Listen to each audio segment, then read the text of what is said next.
It's New Comic Book Day.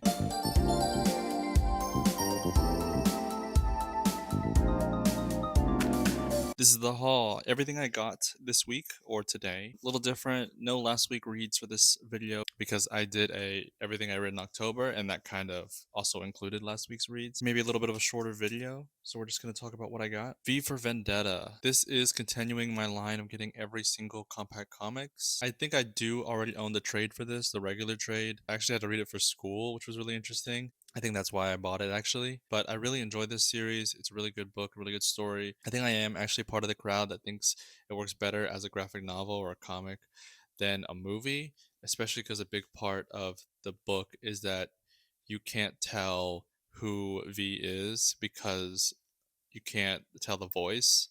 But in the movie, you know it's a guy. I think I have seen the movie, but it's been a long time, so I don't remember too much. But I've definitely read the book, and now I have the compact comics version. I did also see a deceased version in the comic book store that I don't have. It's a different cover than the one I already own, which I thought was weird. I don't know if that was like a reprinting or something.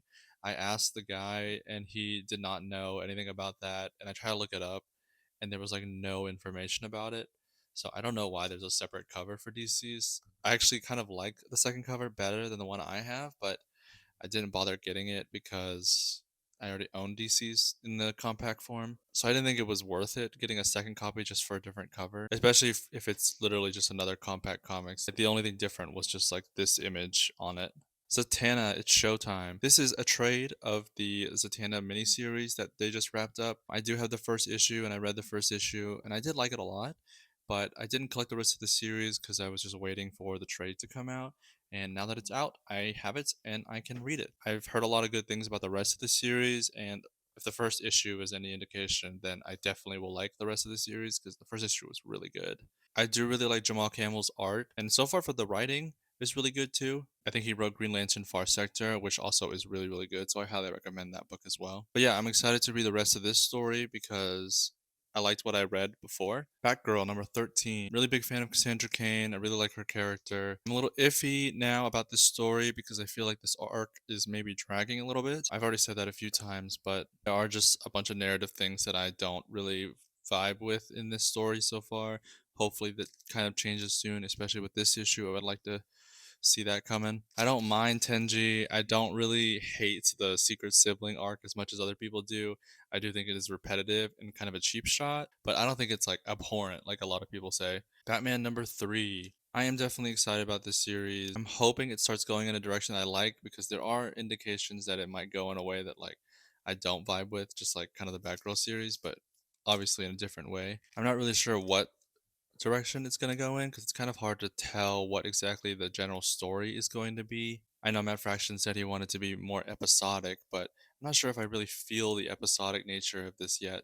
Like the first issue with Killer Croc definitely felt like an episode one. But from what I've seen in the previews, it doesn't feel like as episodic. Like with two and three, maybe there's like some more connection than there was with issue one. It does start to feel like they didn't really want to relaunch it. It was just a circumstance of Hush 2, like intercepting the Batman book because they had to take a break in between. I really think Hush 2 should have just been its own like limited series. I don't know why they bothered printing it in the main Batman series. From what I can tell in this series, it doesn't need to be reprinted into a like Batman number 1. Like it could have just kept going in the new arc and just been a new writer. Birds of Prey. This is number 27. This is the second to last issue of this series, which I'm very sad about. This is one of my favorite ongoings right now. Maybe there'll be a spin-off, maybe there'll be a follow-up. Narratively, it feels like it wasn't really meant to end right here. It also just feels like it could go on forever, but like in a good way because the stories have so much room to grow and like they're so flexible. I hope this series comes back in some way or another, but I definitely highly recommend this one. Get the issues if you can, get the trades definitely. It is definitely worth it.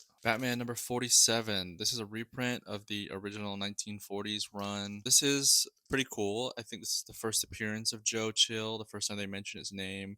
And I think this is the first expansion of Batman's backstory. I think before this, they just said his parents were shot in an alley, but this kind of goes into more detail about it. I will have to read it to find out for sure, but I thought it was pretty cool. I'm starting to collect more reprints like of really old comics like this. It'll be like impossible to find like the original prints anyway, and they've been reprinting these, so I thought it was cool to try to like grab some. This is only my second like old reprint that I've gotten, but I might try to get some more. I'm not really sure. I don't want to get like too many and just like hoard a bunch.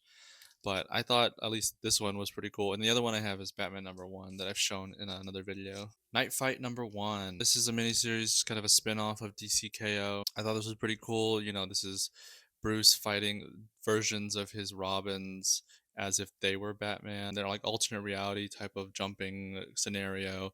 I thought it was a pretty cool concept. It sounds very fun. The suits are pretty interesting that they have.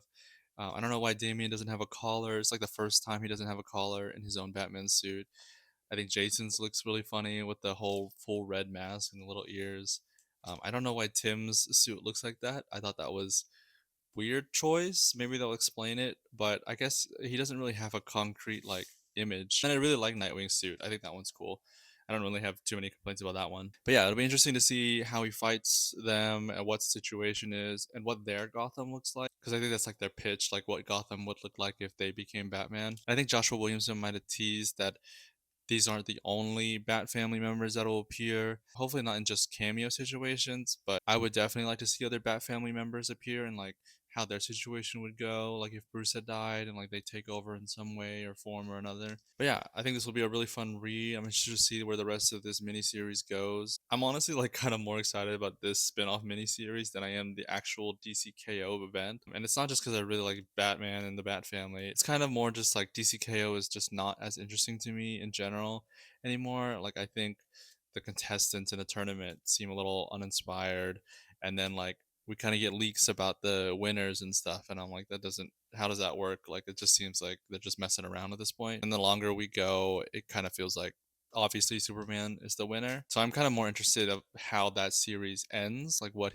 Superman would do when he wins, than really who wins. But yeah, short video today. That's everything I got. Let me know what you guys think, and let me know what you guys have been reading.